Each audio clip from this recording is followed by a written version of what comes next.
Revisi Undang-Undang Ibu Kota Negara atau UU IKN Nomor 3 Tahun 2022 tengah jadi pembahasan setelah disepakati oleh 6 fraksi untuk masuk dalam program legislasi nasional, Prolegnas. Prioritas 2023. Terkait dengan revisi UU IKN Nomor 3 Tahun 2022 ini menurut Menteri Keuangan, Menkes Sri Mulyani, banyak hal masih dipelajari. Pernyataan Menkes Sri Mulyani terkait revisi UU IKN ini disampaikan di Kompleks Istana Kepresidenan, Senin, tanggal 28 November tahun 2022. Sejumlah hal yang perlu dipelajari dari revisi UU IKN menurut Menkes Sri Mulyani adalah terkait dengan kewenangan dan pembiayaan. Menkes Sri Mulyani mengatakan, banyak hal yang masih dipelajari secara detail ya. Terutama mengenai kewenangan dan nanti pembiayaan. Selain itu juga terkait insentif, juga masih harus dipelajari. Menkes Sri Mulyani menambahkan, poin revisi UU IKN masih akan disampaikan kemudian. Nanti karena belum ada tadi, tambahnya seperti dikutip tribunkaltim.co dari kompas.com. Sementara itu, menurut Kepala Otorita Ibu Kota Nusantara, IKN, Bambang Susantono rencana revisi UU IKN Nomor 3 Tahun 2022 tersebut tidak bersinggungan dengan badan otorita. Soal revisi ya, kami berdua lebih spesifik di hal-hal teknis, di dalam hal-hal berhubungan dengan pembangunan perkotaan.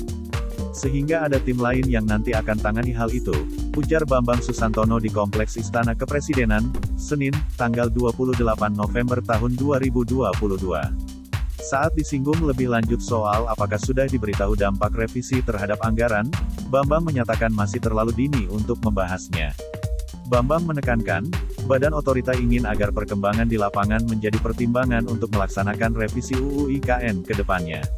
Saya kira masih terlalu dini untuk mengatakan itu.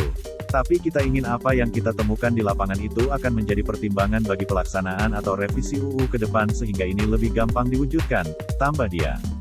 Sebelumnya, Menteri Hukum dan Hak Asasi Manusia, Menkumham, Yasona Laoli menjelaskan alasan pemerintah mengusulkan revisi UU Nomor 3 Tahun 2022 tentang IKN. Yasona mengatakan, Presiden Jokowi meminta UU itu direvisi untuk mempercepat pembangunan dan proses transisi ke ibu kota baru tersebut. Arahan Presiden untuk dilakukan perubahan atas UU Nomor 3 Tahun 2022 tentang IKN untuk percepatan proses persiapan pembangunan IKN, serta penyelenggaraan pemerintah daerah IKN, ujarnya lagi. Nantinya, menurut Yasona, materi revisi banyak mengatur tentang penguatan otorita IKN. Berbagai ketentuan yang hendak ditambah adalah pengaturan kewenangan khusus pendanaan pengelolaan barang milik negara, pengelolaan kekayaan IKN yang dipisahkan.